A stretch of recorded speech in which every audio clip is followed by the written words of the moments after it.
السلام عليكم. اليوم ابغى نقول لكم ايش الاعلام الامريكي من اللي انا شفته قال على اجتماع اوبك اللي حصل قبل يومين. اوبك هي المنظمة اللي فيها دول تنتج البترول وتتحكم في سعر البترول والكميات المنتجة من هذا المنتج اللي هو البترول. طبعا من يوم ما نزل سعر البترول والعالم كل مرة يصير فيه اجتماع لأوبك ينتظروا قرار منهم انهم يقللوا الضخ في السوق. ليش يبغوا العالم انه الضخ حق البترول يقل؟ عشان أبسط قاعدة اقتصادية اللي هي العرض والطلب، وإذا قل العرض السعر يطلع مرة ثانية، فالعالم يبغى سعر البترول يطلع مرة ثانية بدل ما هو جالسين. اللي حاصل إنه السعودية رافضة تماما إنها تقلل كمية العرض، والعالم كله جالس يضغط عليها، روسيا وأمريكا وكل الدول جالسة تضغط على السعودية إنها تقلل، والسعودية رافضة تماما. طبعا تطالع في تويتر ناس محللين حقون بترول جالسين ينتقدوا سياسة السعودية ويقولوا هو تنكبنا وهذه سياسة الاعتماد على البترول لفترة طويلة وكلام عام. طبعا أنا أبدا ما عندي خبرة في البترول، لكن لما أقرأ هذه المقالات بستنى أسباب وتحليل منطقي، وكل اللي بشوفه كلام إنشائي عاطفي 100%. في المقابل أطالع في فوربس وفورتشن وماد ماني في سي ام بي سي، كلهم جالسين يقولوا إنه السعودية بتعمل هذا الشيء لمصلحتها، عكس الكلام الإنشائي اللي موجود في تويتر. طيب السؤال اللي طرح نفسه الآن، ليش السعودية من صالحها إنه سعر البترول يكون نازل؟ راح أقول لكم الأسباب، وفي النهاية راح أعطيكم مصدر كل الأشياء اللي قلتها. أول سبب له علاقة بحادثة حصلت عام 1980 نزل فيها سعر البترول والسعودية قللت العرض وزاد السعر مرة ثانية. لكن إيش اللي حصل للسعودية؟ لما السعودية قللت العرض حقها عام 1980 عشان ترفع السعر مرة ثانية، الأسواق اللي بطلت السعودية توصل لها البترول جات دول ثانية وأخذتها على السعودية. بعد ما طلع سعر البترول مرة ثانية، الأسواق اللي راحت على السعودية خلاص راحت ما عاد رجعت لها، فالماركت شير حق السعودية، الحصة السوقية حقت السعودية في البترول صارت أكبر.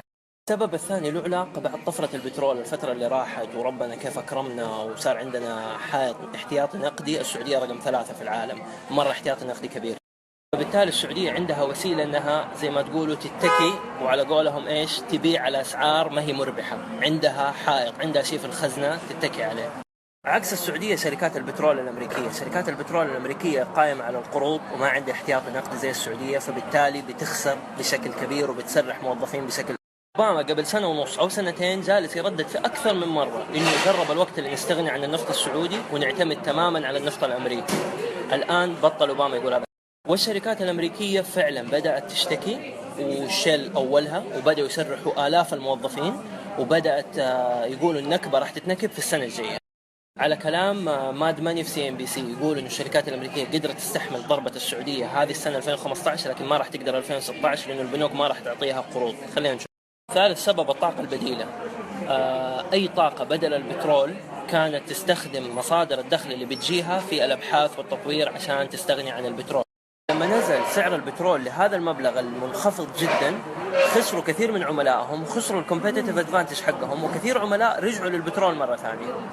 عملته السعودية بهذه الحركة إنها قللت الريفينيو حق شركات الطاقة البديلة، وهذه الشركات كانت تحاول تستثمر أكثر في الأبحاث عشان تستغني عن البترول، فالفترة أتأخر.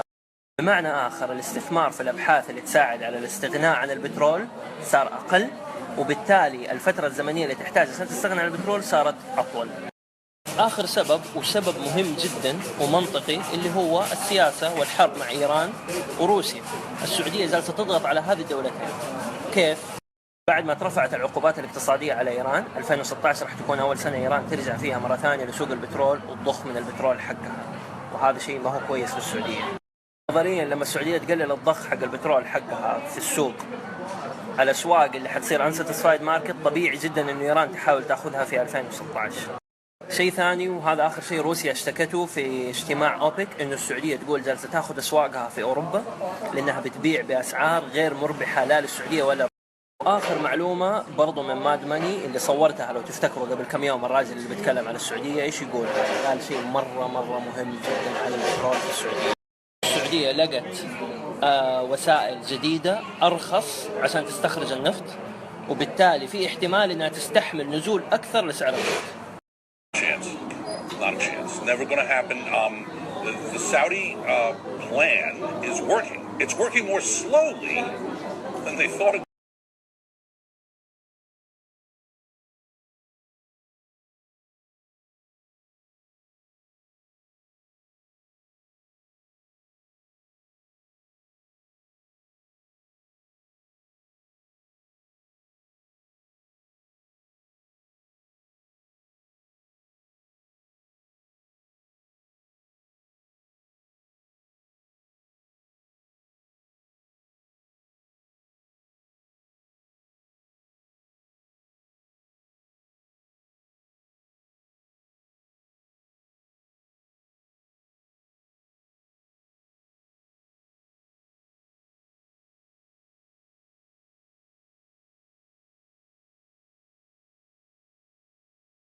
في الأخير أنا ماني متخصص ولا أفهم في البترول ولا أي حاجة، مجرد شخص مهتم في الموضوع وقرأت فيه، واستفزني بعض العالم اللي يدعوا أنهم خبراء.